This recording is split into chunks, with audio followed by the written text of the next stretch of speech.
Carlos.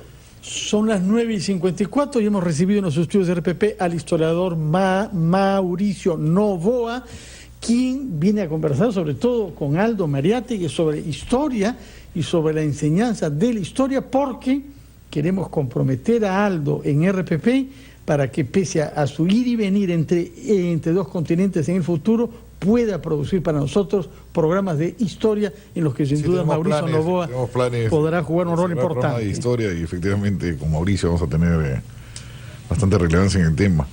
¿Qué pasa con la historia en el Perú? ¿No se está enseñando en los colegios? ¿Se está enseñando mal? Bueno, ahí... No sé si alguna vez se enseñó bien, por cierto. No, se enseñaba mejor. Sí, bastante mejor. Paporretera, me parece. Sí, hay algo paporretero, pero que te da alguna estructura, ¿no? Sí. Yo lo que siento ahora es que al incluir mucho los cursos de humanidades en estos módulos que tienen cada uno distinto nombre, ¿no? Habilidades lingüísticas, relacionamiento con la sociedad, en fin, cada sistema o cada colegio tiene un nombre a veces más esotérico que el otro. Al haber perdido la identidad del curso, se subsume en una serie de otras actividades o de cosas que te enseñan. Entonces el curso llamado ciencias sociales, ¿no? Que mezclan todo. Sí, pero se llaman otras cosas. Ahora, ni siquiera ciencias sociales. Si se llamara ciencias sociales,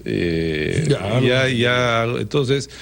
En estos cursos tienes una especie de currícula, por así decirlo, que oscila, digamos, tienes algo de historia universal y después pasas a literatura y después pasas al equivalente a educación cívica. Entonces no te da, creo, una especie de esta integración, me parece que bien intencionada, ha hecho que no hay una conciencia histórica que efectivamente con el paporreteo y esto que decía Patti, por lo menos te generaba una noción de cuáles eran las principales etapas de la historia del Perú, los gobernantes, etcétera. ¿Por qué el siglo XX se estudia tan poco aquí? Porque tú le preguntas a un chico y no te sabe ni siquiera ubicar Odría, no sabe quién fue Prado. O sea, está bien. En mi época nos metían hasta las narices la independencia, la guerra con Chile y el Incanato. El resto como que no existía. Pero ahora es peor, hablas con la gente, no tiene idea. El siglo XX es un gran vacío.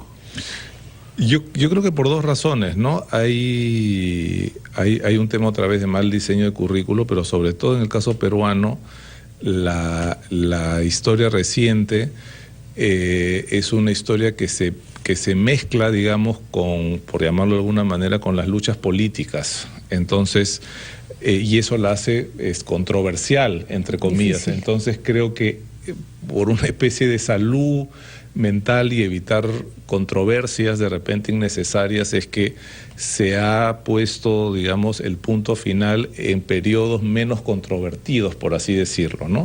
Ahora, el otro extremo es cuando por eso es que afloran cada cierto tiempo esas acusaciones, que si hay apología a Abimael Guzmán o a Sendero, si no está equilibrado. Si no está equilibrado, entonces... Pero hay un aspecto que sí me gustaría preguntarles a los dos, porque van a ocuparse del tema y eso me parece fascinante, y es que si bien entiendo la intertextualidad que puede haber en la enseñanza, en nuestra época había una tara enorme y era que nos enseñaban la historia del Perú totalmente ajena de la universal. Entonces no podías establecer un paralelo temporal entre... ¿Qué pasaba en Nazca al mismo tiempo? Exactamente. Claro. Y qué pasaba incluso en la independencia del Perú en el resto del planeta, ¿no? Y esa contextualización, claro, ejemplo, es fundamental, ¿no? Es súper importante en la independencia del Perú las guerras napoleónicas, porque causan el aislamiento del Imperio Español, que no pueden mandar auxilio a América.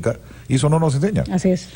O sea, se apareció San Martín, Bolívar y liberaron esto y fue mucho más complejo. Como si fuera generación espontánea, ¿no? Superman y Batman, y era mucho más complejo. Sí, mira, ahí mi teoría, que obviamente no la puedo comprobar, pero es mucho más perversa, y es en el sentido, tú vas a las escuelas colombianas, es muy interesante, incluso en, digamos, periódicos y todo, tú tienes inmediatamente líneas del tiempo como estandarizadas, así como nuestras figuritas, digamos, Navarrete. Ellos tienen estas líneas del tiempo donde tienes la historia colombiana, la historia del mundo, digamos, ibérico y la historia universal. Son una especie de, digamos, cosas largas, sábanas largas que enseñan.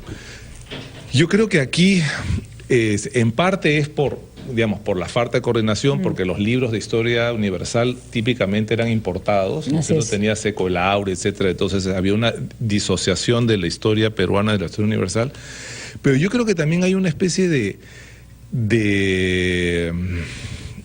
ahora que tengo acá a Fernando y pensando en Francia, una especie como de comité de salud pública en el sentido de la historia, porque desde el momento que, como generalmente el periodo de los incas es el periodo, digamos, del cual nos enorgullecemos más y es el periodo, entre comillas, más prestigioso que tiene el Perú, pero claro, tú comparas, digamos, el imperio incaico con lo que estaba pasando en ese momento y eso coincide básicamente con el Renacimiento. De acuerdo. Mauricio Novoa, en todo caso, Entonces, la comparación no no deja es bien parado, prestigiosa, ¿no? El virreinato que no. Y esperamos no se estudia el virreinato en el Perú. que Aldo Mariatti Tampoco. pueda mantener un contacto permanente con estos programas de historia, en lo que sin duda colaborará Mauricio Novoa. Muchísimas gracias para cerrar esas brechas, por ¿no? el año y medio que hemos pasado acá juntos, Qué rápido. Aldo, así es que te deseamos lo mejor en la nueva etapa bicontinental de tu vida que vas a inaugurar. Y nos despedimos Sí, un placer inmenso, Aldo. recordando Placer que esta inmenso. noche debe presentarse a las 7 de la novela Salvado de las Aguas, de un escritor piurano, primera novela, que es embajador del Perú Muy bueno, en El sí. Salvador. Así es que quienes quieran oírlo pueden asistir esta noche a las 7 al Fondo de Cultura Económica, que lleva su sede la Galería El Bello Nombre de Calle Esperanza en Miraflores. Muchas gracias por Gracias, su sintonía. Mauricio. Muchas gracias, Gracias, Aldo gracias. Mariatti, por este año y medio Muchas de gracias. trabajo común. Y nos damos cita, Patricia y yo, que estaremos tristes mañana a las 8 de la mañana para una nueva versión de Ampliación de Noticias. Muchas gracias.